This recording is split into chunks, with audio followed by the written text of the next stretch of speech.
Commercial tax ಆಫೀಸರ್ಸ್ನಿಂದ ಹೊರಬಿದ್ದಂತಹ ಕೆಲ documents ಮತ್ತು ಆ ನೋಟಿಸ್ ಏನಿದೆ ವರ್ತಕರು ಮತ್ತು ಸಣ್ಣ ಸಣ್ಣ ವ್ಯಾಪಾರಿಗಳನ್ನ ದಿಗ್ಭ್ರಾಂತರನ್ನಾಗಿ ಮಾಡಿಬಿಟ್ಟಿದೆ.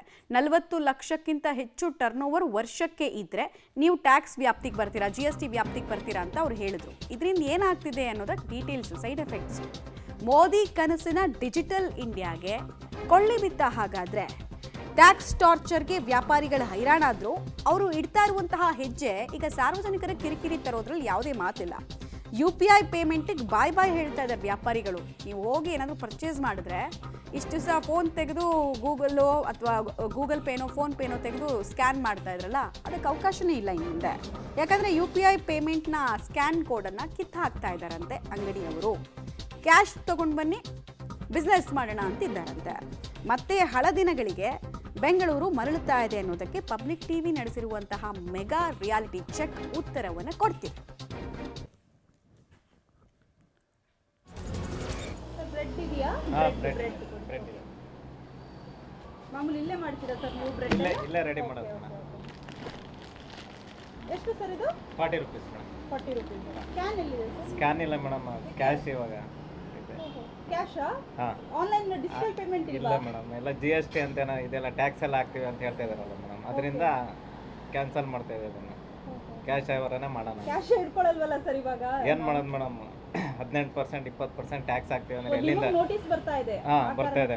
ಇಲ್ಲ. ಹೌದು. ಓಕೆ, ಸೊ ಈಗ ಯಾವುದು ತಗೋತಾ ಇಲ್ಲ ನೀವು? ಡಿಜಿಟಲ್ ಪೇಮೆಂಟ್ ಕಡಿಮೆ ಮಾಡಿದೆ. ಓಕೆ ಓಕೆ ಓಕೆ, ಸರಿ ಸರಿ ಸರ್. ನಮ್ಮ ಹತ್ರ ಕ್ಯಾಶ್ ಇರೋದಿಲ್ಲ, ಜಾಸ್ತಿ ಆಗಿ ಇದೆ ಇರುತ್ತಲ್ಲ, ಆದಷ್ಟು cash. Yes yes sir. Okay. ಭಯ ಅಂದರೆ ಟ್ಯಾಕ್ಸ್ ಈಗ 40 ಲಕ್ಷದ ಮೇಲೆ ಆದರೆ ನಿಮಗೆ 18% ಕಟ್ಟಿ ಅಂತ ಹೇಳ್ತಾರೆ. ಯಾವ ಥರ ಕಟ್ಟೋಕ್ಕಾಗುತ್ತೆ? ನಾವು ಮಾಡ್ತಾ ಇರೋದು ಫುಡ್ ಐಟಮ್ಗೆ 18% ಅಂದರೆ ಎಲ್ಲಿಂದ ಕಟ್ಟೋಕ್ಕಾಗುತ್ತೆ? ಅದನ್ನೇ ಕೇಳ್ತಾ ಇದ್ದೀವಿ. ಈಗ ನಮಗೆ ತೊಂದರೆ ಆಗುತ್ತೆ. ಈಗ ನಾರ್ಮಲ್ ಪರ್ಸನ್ಗೆ ಅವರು 18% ಟ್ಯಾಕ್ಸ್ ಕಟ್ಟಿ ಈಗ 40 ಲಕ್ಷ ಕಟ್ಟಿ 50 ಲಕ್ಷ ಕಟ್ಟಿ ಅಂದರೆ ಎಲ್ಲಿಂದ ತಂದು ಕಟ್ಟೋಕ್ಕಾಗುತ್ತೆ? ಕಮ್ಮಿ ಮಾಡಬೇಕು ಅಂತ ಇನ್ಮೇಲೆ ಹೇಳಬೇಕು. ಆದಷ್ಟು ಸ್ವಲ್ಪ ಕ್ಯಾಶ್ ಇದು ಮಾಡಿ ಫೋನ್ಪೇ ನಿಲ್ಲಿಸ್ಬೇಕು ಅಂತ ಕೇಳ್ಕೋಬೇಕು. ಸಡನ್ನಾಗಿ ನಿಲ್ಸೋಕ್ಕಾಗೋದಿಲ್ಲ, ಎಲ್ಲ ಡಿಪೆಂಡ್ ಅದ್ರ ಮೇಲೆ ಆಗ್ಬಿಟ್ಟವ್ರಲ್ಲ. ಈಗ ಆನ್ಲೈನ್ ಮೇಲೆ ನಿಂತಿರೋದು ಜನ. ಈಗ ₹1 ತಗೊಂಡ್ರು, ಒಂದು ಜೆಮ್ಸ್ ತಗೊಂಡ್ರು 5 ರೂಪಾಯಿಗೂ ಫೋನ್ಪೇ ಮಾಡ್ತಾರೆ. ಈಗ ₹2 ಸಾಸ್ ತಗೊಂಡ್ರು ಫೋನ್ಪೇ ಮಾಡ್ತಾರೆ. ಏನು ಮಾಡೋದು? ಕ್ಯಾಶ್ ಇಲ್ಲ ಅಂತಾರೆ, ವಾಪಸ್ ಕಳ್ಸೋಕ್ಕಾಗೋದಿಲ್ಲ. ಈ ಥರ ತೊಂದರೆ ಆಗಿದೆ. ಮೇಡಮ್, ನಾವು ಸ್ಟಾರ್ಟಿಂಗಿಂದನೂ ನಾವು ಆಲ್ರೆಡಿ 75% ಕ್ಯಾಶೇ ಇಸ್ಕೊಳ್ತಾ ಇದ್ದೀವಿ. ಯಾಕಂದರೆ ನಾವು ಮಾರ್ಕೆಟ್ ಬೆಳಗ್ಗೆ 5 ಗಂಟೆಗೆ ಹೋಗ್ತೀವಿ, ಅಲ್ಲಿ ಕ್ಯಾಶ್ ಇದ್ರೇ ಕೊಡೋದು. ಹಳ್ಳಿಯವರು ಏನು ಹೇಳ್ತಾರೆ, ನಮಗೆ ನಾವು ಬೆಳಿಗ್ಗೆ ಹೋಗ್ತೀವಪ್ಪ, ನಾವು ಅಲ್ಲಿಂದ ಬೆಳ್ಕೊಂಬರ್ತೀವಿ, ನಮ್ಮ ಹುಡುಗರ ಹತ್ರ ಕೊಟ್ಟರೆ ಅವ್ರು ಅರ್ಧ ದುಡ್ಡು ಕೊಡ್ತಾರೆ, ಅರ್ಧ ದುಡ್ಡು ಕೊಡೋಲ್ಲ, ಅದಕ್ಕೋಸ್ಕರ ನಾವು ಕ್ಯಾಶೇ ಕೊಟ್ಬಿಡಪ್ಪ ಅಂತಲೇ ಕೇಳ್ತಾರೆ. ನಾವು ಹಾಕಿಲ್ಲ. ಎಮರ್ಜೆನ್ಸಿ ಇದ್ದರೆ ಮಾತ್ರ ಒಳಗಡೆ ಇಟ್ಟಿರ್ತೀನಿ, ಕೊಡ್ತೀವಿ ಅಷ್ಟೇ. ಇಲ್ಲ, ಕೊಡ್ತೀನಿ ರೇರ್, ಕಮ್ಮಿ ಎಲ್ಲ ಏನಿಲ್ಲ. ನಾನು ಆವಾಗಿಂದ ಜಾಸ್ತಿ ಮಾಡಿಲ್ಲ, ಅದರಿಂದ ನನಗೆ ಭಯ ಇಲ್ಲ. ಕ್ಯಾಶಲ್ಲಾದರೆ ಕ್ಯಾಶ್ ಇರುತ್ತಲ್ವಾ, ತಕ್ಷಣ ತೊಗೊಳ್ಬೋದು. ಇಲ್ಲಾಂದರೆ ಅದು ಇದನ್ನು ಮಾಡಿಕೊಂಡು ಸ್ಕ್ಯಾನ್ ಮಾಡಿಕೊಂಡು ಅದು ಅವ್ರಿಗೆ ಅಲ್ಲಿಂದ ಭಯ ಬರೋಷ್ಟರಲ್ಲಿ ಅವ್ರಿಗೂ ಬೇಜಾರಾಗುತ್ತೆ. ಕೆಲವರು ಅದಕ್ಕೆ ಏನು ಮಾಡ್ತಾರೆ, ಕ್ಯಾಶು ಇಟ್ಕೊಂಡು ತಕ್ಷಣವೇ ಕೊಟ್ಬಿಟ್ಟು, ಇಲ್ಲ ನಾನು ಪರ್ಚೇಸ್ ಮಾಡಲ್ಲ, ನಮ್ಮ ಯಜಮಾನ್ರೆ ಪರ್ಚೇಸ್ ಮಾಡೋದು, ನನ್ನ ಮಗ ಪರ್ಚೇಸ್ ಮಾಡ್ತಾರೆ. ಎಲ್ಲ ಕ್ಯಾಶ್ ಪೇಮೆಂಟೇ ಮೇಡಮ್, ಏನು ಬೇಕಾದರೂ ಅಷ್ಟೇ. ಯಾಕಂದರೆ ತಕ್ಷಣ ಕ್ಯಾಶ್ ಇತ್ತು ಅಂದರೆ ಜಿ ಎಸ್ ಟಿ ಅಂತಾರೆ, ಆಮೇಲೆ ಅದಕ್ಕೆ ಟ್ಯಾಕ್ಸು. ಯಾಕೆ ಬೇಕಾದೆಲ್ಲನೂ ಇರೋಷ್ಟರಲ್ಲಿ ಕಾಲು ಚಾಚೋಣ. ನಾನು ಹೇಳೋದು ಕ್ಯಾಶೇ ಜಾಸ್ತಿ ಇದ್ದರೆ ಅನುಕೂಲ, ಎಲ್ರಿಗೂ ಅನುಕೂಲ. ಬಡವ್ರಿಗಂತೂ ಇದ್ದಿದ್ದು ಅನುಕೂಲ.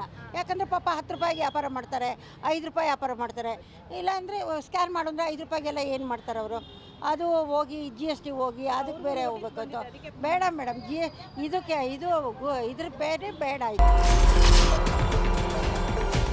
ಮೇಡಮ್, ನಮಗೂ ಭಯ ಆಗಿದೆ. ನಮ್ಮ ಕಾಸಿಗೆ ನಾವೇ ಟ್ಯಾಕ್ಸ್ ಕಟ್ಟಬೇಕು. ಹಳೆ ಕಾಲದಲ್ಲಿ UPI ಅಂತ ಏನೂ ಇರಲಿಲ್ಲ. ಈಗ ಏನು ಮಾಡಿದೆ ಸರ್ಕಾರದಲ್ಲಿ, ಕಾಸಿಲ್ಲ. ಈಗ ಎಲ್ಲ ಫ್ರೀ ಕೊಟ್ಟು ಇದ್ದಾಗೋಗಿದೆ. ಹೆಂಗಾದ್ರೂ ಮಾಡಿ ಕಾಸು ಮಾಡಬೇಕು. ಹಳೆ ಕಾಲದಲ್ಲಿ ಕಾಸು ಕೊಟ್ಟು ಏನು ದುಡ್ಡು ಓಡಾಡ್ತಿತ್ತು, ಆ ಸಿಸ್ಟಮ್ ಬಂದರೆ ನಮ್ಮ ದೇಶ ಉಳಿಯುತ್ತೆ. ಇಲ್ಲಾಂದರೆ ಎಲ್ಲ UPIದವರು ಲಾಭ ಮಾಡ್ಕೊತಾರೆ. ಯಾಕಂದರೆ ಅವ್ರಿಗೆ ಹೋಗುತ್ತೆ, ಈ ಸಡನ್ನಾಗಿ ನಮ್ಮ ಅಕೌಂಟಿಗೆ ಬರೋಲ್ಲ, ಅವ್ರ ಅಕೌಂಟ್ಗೆ ಹೋಗುತ್ತೆ. ಅವ್ರ ಅಕೌಂಟ್ಗೆ ಹೋಗಿ ನಾಳೆ ಬೆಳಿಗ್ಗೆ ನಮ್ಮ ಅಕೌಂಟಿಗೆ ಬರುತ್ತೆ. ಅವ್ರಿಗೆ ಲಾಭ ಆಗ್ತಿದೆ, ನಮಗೇನು ಲಾಭ ಆಗ್ತಾಯಿಲ್ಲ. ಇಲ್ಲ ಮೇಡಮ್, ಓನ್ಲಿ ಕ್ಯಾಶ್ ಆದರೆ 10% ಡಿಸ್ಕೌಂಟು, UPI ಆದರೆ 10% ಟ್ಯಾಕ್ಸ್ ತೊಗೊಳ್ಳೇಬೇಕು, ಜಾಸ್ತಿ ತೊಗೊಳ್ಳೇಬೇಕು. ಕ್ಯಾಶ್ ಕೊಟ್ಟರೆ ನನ್ನ ಹತ್ರ ರೇಟ್ ಕಮ್ಮಿ, ನೀವು UPI ಆದರೆ ರೇಟ್ ಜಾಸ್ತಿ.